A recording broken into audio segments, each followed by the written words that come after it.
What's going on, all you wild zombies? It's your favorite uncle's back here, Logan Myers, my good mate over there. Henry Hill. Wait a second, I thought that was Zack How you doing, you wild Snyder. zombie?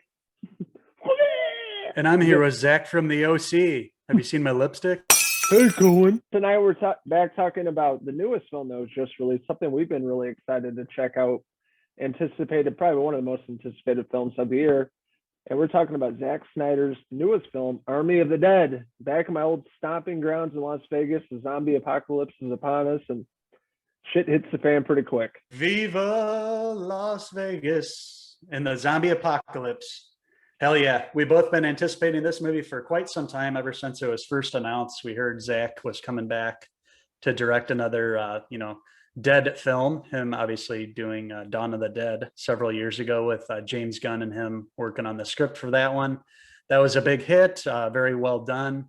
Obviously doing a reimagining of George Romero's Dawn of the Dead, where, obviously the zombies are overtaking the mall and keep surviving throughout the zombie apocalypse taking place in a mall. Well, this Army of the Dead takes that and puts it on a whole new level. This time we have all of Las Vegas overrun with zombies, and in this one they are not your average zombies.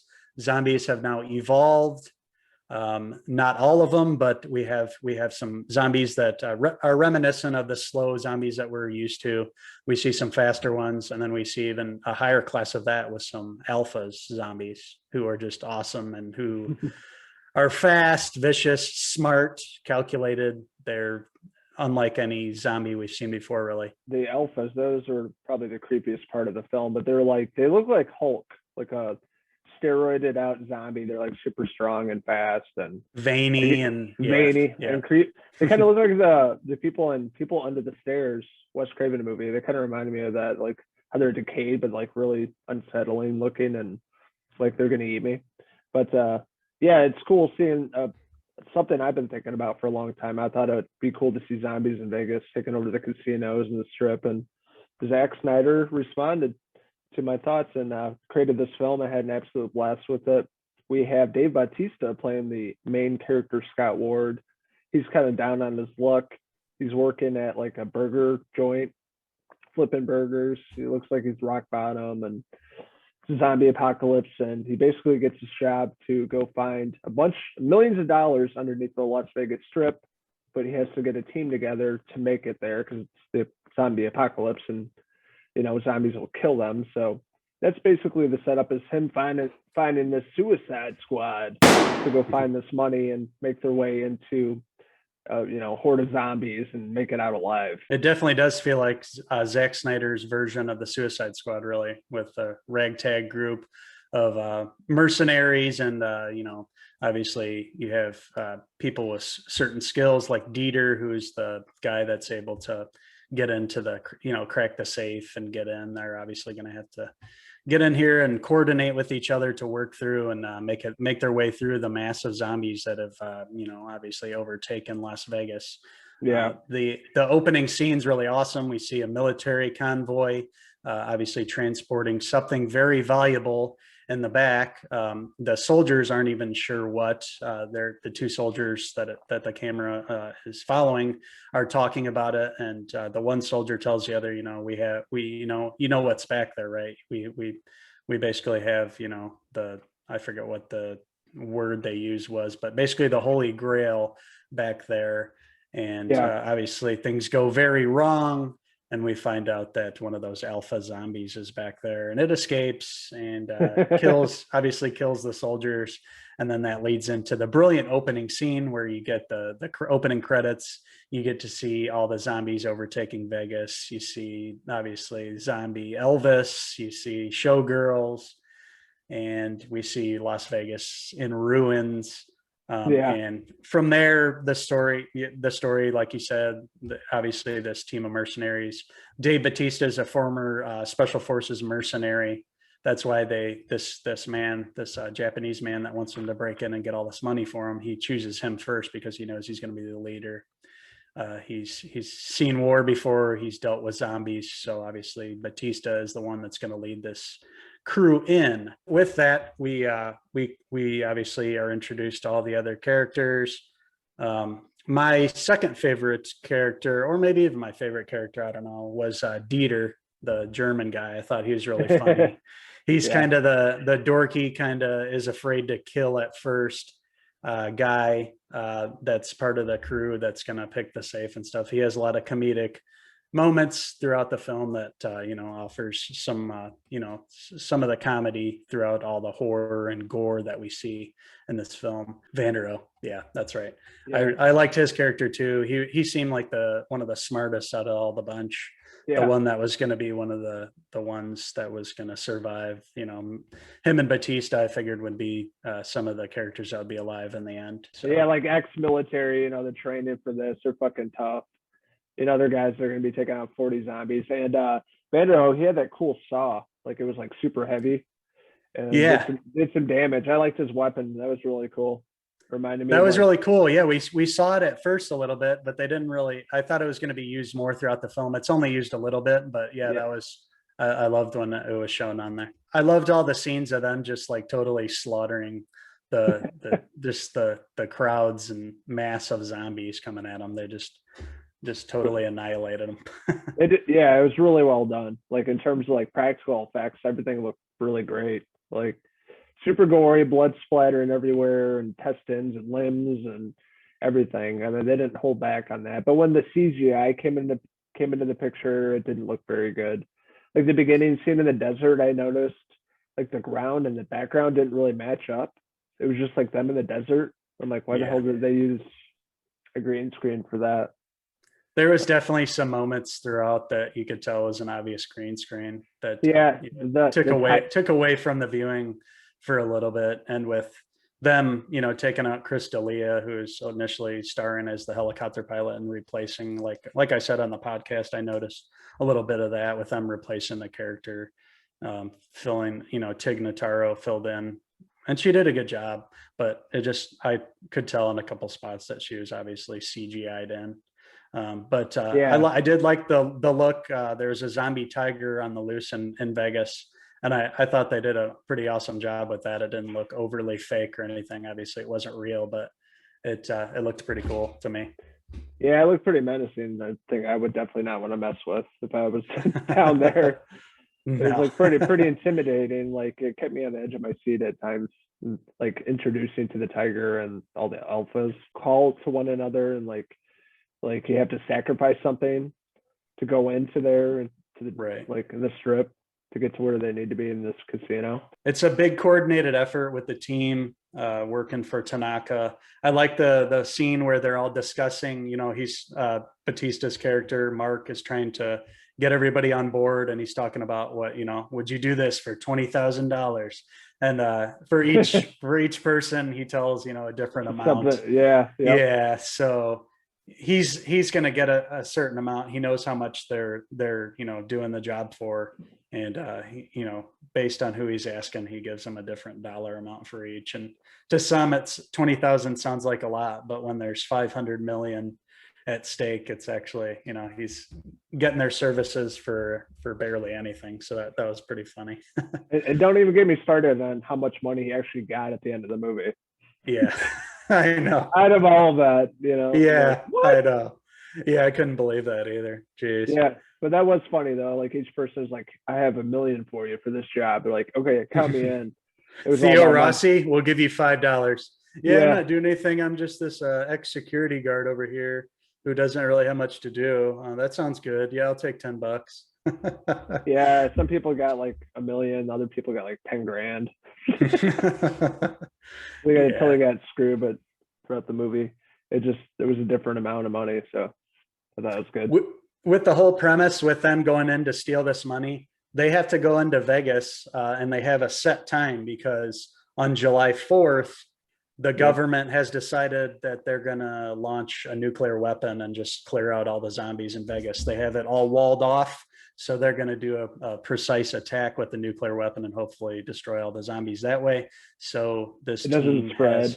Right. So the zombie apocalypse doesn't spread out any farther. They're going to nuke it. So they have a certain number of hours to do it. So that, they have to work, at a fast pace and coordinate. Otherwise they're not going to make it out in time. Yeah, time is of the essence, essentially. So this ragtag team of Suicide Squad members have to go in there, get that money, and get the hell out of there as quick as possible. And of course, it's not going to be an easy, trek or ride into the city and downtown Las Vegas or the Vegas Strip. They're going to come across the alphas. They're going to come across 20,000 zombies. And it's not going to be easy to get through that with 10 people or whatever, however many people there are. They're going to come across some obstacles, and it's not easy to get there, but they do the best they can. It really sets up a lot of awesome scenes with a lot of different types of zombies. And again, very suspenseful, a lot of great edge of your seat kind of stuff when a few particular scenes of the zombies of like them hibernating or sleeping. They have to make their way through without touching them. That was a really awesome scene. Very tense. They have to move through there without being detected because these zombies are basically just standing up. They're hibernating, they're sleeping, but if they're touched or moved or hear a loud sound, they're going to wake up, and it's going to wake them all up, and they're going to be screwed. They're going to be eaten alive. So they have to be quiet. They have to be careful. And obviously something goes very wrong there. We get that scene with the characters trying to survive, and it doesn't go well for one of the characters. We won't say who doesn't make it, but I was hoping she would stick around. The character that doesn't make it, I was hoping she'd stick around for longer because she was a badass and reminded me a lot of the character in Aliens. Her character was obviously modeled after that character. Yeah, like we mentioned on the podcast. Yeah, I thought she was awesome, and I was kind of hoping that she'd be one of the last ones left, but she didn't make it. She made it for like 10 minutes in a row, and you're like, damn, she's actually might get through this. She was fighting them off, man. Like, yeah, she was tough. Probably one of the better fight scenes in the film is her doing her thing and nobody really helping her. No. And then you had the guy that Tanaka hired there, played by Garrett Dillahunt, yeah, sort of tracking him and keeping his eye on him. He was devious and was going to try to swoop in there by the end and get the money. He was going to try to screw him, and he didn't help the character out at all. And in fact, he kind of locked the door on her. So we knew that he was shady from the get-go, and luckily he gets his comeuppance by the end of the film. Yeah, exactly. The way he goes out is awesome. I'm like, you totally deserve that, you piece of shit. But what's going to happen. Garrett Dillahunt, he always kind of plays either a good guy or he plays a really shitty bad guy, or like somebody you can't trust. He plays it really well. But yeah, he's there to kind of track them for the main character you were talking about, Tanaka. Tanaka, yeah, I couldn't think of his name. But yeah, throughout the film, just them coming across all these zombies, and of course you can predict that each of them are getting picked off. Not all of them are going to survive. Only the main good guys will. For many zombie movies, there's not a lot of survivors, but they do it in a really fun way. Obviously, this is not very believable. There's a lot of plot holes. There's a lot of wondering how characters could get from point A to point B so fast and still meet up after being separated. So you have to suspend your belief.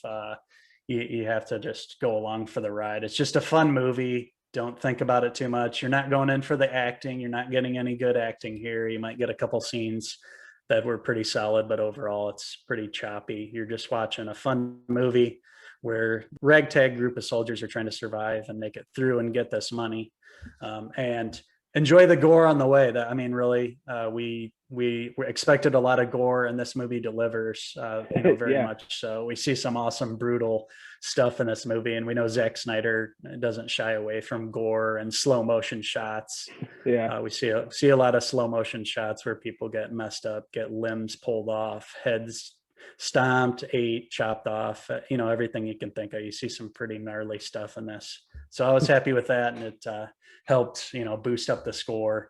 The main criticism for me in this movie is that, as a lot of Zack Snyder films, he doesn't like to cut out a lot. He likes to shoot a lot, and where he can edit some out, he doesn't seem to do that. Obviously, we have the Snyder cut of the Justice League going over 4 hours.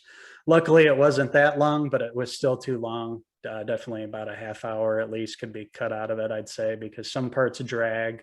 It took a while to get into the once the soldiers got together and everything, it took a little bit to kick into the action stuff. But I'd say once the action started, then it was pretty consistent. It didn't drag after that. Like you mentioned yesterday on the podcast, the ending we both thought could have been cut out a little earlier than it was. It went on. It wasn't necessary at the end. We didn't have to see really either of those moments. I could see what he wanted to achieve there, obviously, setting up a future installment, which we may or may not get, but we are getting a prequel that's already been assumed. I think there's also an animated, I don't know if it's anime or an animated show, and we're getting a live action prequel. So there will be more from this universe. And they do set it up for a sequel as well at the end. But overall, the things that I enjoyed about the film, obviously all the action, all the gore, some of the comedy throughout with Dieter there. He had some funny moments. Just all the weapons, all the alpha zombies. I thought those were cool. I liked it how they were really the alphas were smart, calculating how they had. It was more at stake than just we want brains. There was more thought into it, and they looked cool. I liked how they moved and everything, and how they're buff and veiny. They're obviously not to be messed with. Yeah, I just liked it for all the action and other than the criticism about the pace and whatnot. I enjoyed it for the most part. I didn't have any problems with it. I think most people will enjoy the film. So definitely watch this on Netflix for sure. Yeah, I'd have to agree with a lot of points you made. I absolutely had a great time with this. I went in with super low expectations. I was invested when I started it. I went to the bathroom, pretty much sat through the 2.5 hour movie, really had a great time with it. Like I'd be in a movie theater. Zack Snyder returning to the zombie genre, since 2005. I'm kind of bored of the superhero bullshit. I want him to return to, direct movies like this, horror flicks, zombie flicks, because he's really good at it. Like it's pretty flawless for the most part. And, the characters in this film I was invested in. I loved all the actors in it. Dave Bautista, Omari Hardwick, a bunch of other characters, Garrett Dillahunt. Great soundtrack. Love seeing a decayed Las Vegas zombie apocalypse. Cool seeing how everything is in shambles, essentially overrun by zombies. Introducing the alpha zombies that were really creepy and unsettling. I didn't like them at all. So that's a good thing. I thought the makeup work was really well done. All the kill scenes. And setting this up for more sequels. I definitely want more of this. Zack Snyder, give us more. Forget the DC stuff. You gave it your best shot. Obviously, it didn't work out as well as you hoped. That's fine. You found your stride in these dead films, and you seem to be loving what you're doing, having a lot of fun, which shows on screen just by the amount of fun that the movie was. I love it. I want to see a continuation of this franchise. I think they have something going here. Let's continue on and follow the characters that are left and see where it goes from here. Like I said, I enjoyed mostly everything. I loved how it was shot. I loved how everything looked crisp. Everything looked good. Vegas looked awesome. Decayed, like you said. Yeah. So I just had a blast. I am going to give Army of the Dead a 3.5 out of 5 zombie tiger hair pieces. Yeah, and I had an absolute blast in this movie too. This is a movie I'll definitely pick up and rewatch again because it was just fun and didn't take itself too seriously. The only downfall of the movie is some CGI work, and it was too long. Like we said, cut off about a half hour at the end, then with the helicopter, and that's it. That's all we need to see. Really, my only complaints about the movie, everything else is pretty flawless. Had a great time with it. I want more of these kind of movies. I thought it was very unique, original, and a movie we needed after a pandemic.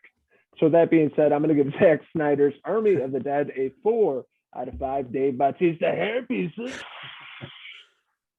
What did you guys think of the film? Did you guys have as much fun as we did watching this film? Hopefully we get to see, hopefully this franchise continues on and is really successful. We'll see the prequel, the animated show do well on Netflix. And hopefully the next one will be up on the big screen. I know this Army of the Dead was shown on some theaters, but obviously wasn't widely released. Still with COVID going on and everything. So hopefully by the time the next one comes around, hopefully we can get it up on the big screen, because this would be the kind of film that you'd want to go to the theater and kind of get wild with the crowd, cheer and yell. And it's one of those kind of films. So yeah, I hope he does do another one, and hopefully we see some more awesome zombie carnage in action and a continuation, see how the zombies evolve from here and where they're going to take the story. Yeah, I want to see more alpha zombies. I want to see how even bigger and more evolved they get. There's going to be looking like Hulk, like huge. Just unstoppable. Yeah, it's Mark Ruffalo. It's like, hey, thriller, thriller. There's a zombie dance. But we all want more of these. Absolutely fun time with this movie. It's currently streaming on Netflix, so if you guys have not seen it, definitely check it out. It's worth your time. A little long, so maybe 2 sittings, but you can get through it. You'll have a fun time just like us. Stay tuned to our YouTube channel. We have episode 115 of Cinephellas podcast coming out with the entire crew, and we dived into Army of the Dead and more in depth with the entire group of us Cinephellas, probably for about half an hour. We shared our thoughts, some things that made us laugh, and more in depth, I guess, review with all of us. So stay tuned for that. That will be up this week. We have more reviews, interviews, and podcasts coming very soon. YouTube channel, our website, cinephellas.com, and Facebook, Twitter, and Instagram. So stay tuned, all you zombie hunters. Yeah. So this is your 2 favorite zombie enthusiasts signing out until the next movie review. Cheers!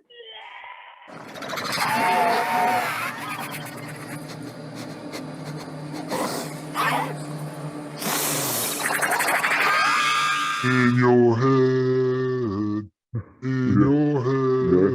You're a zombie.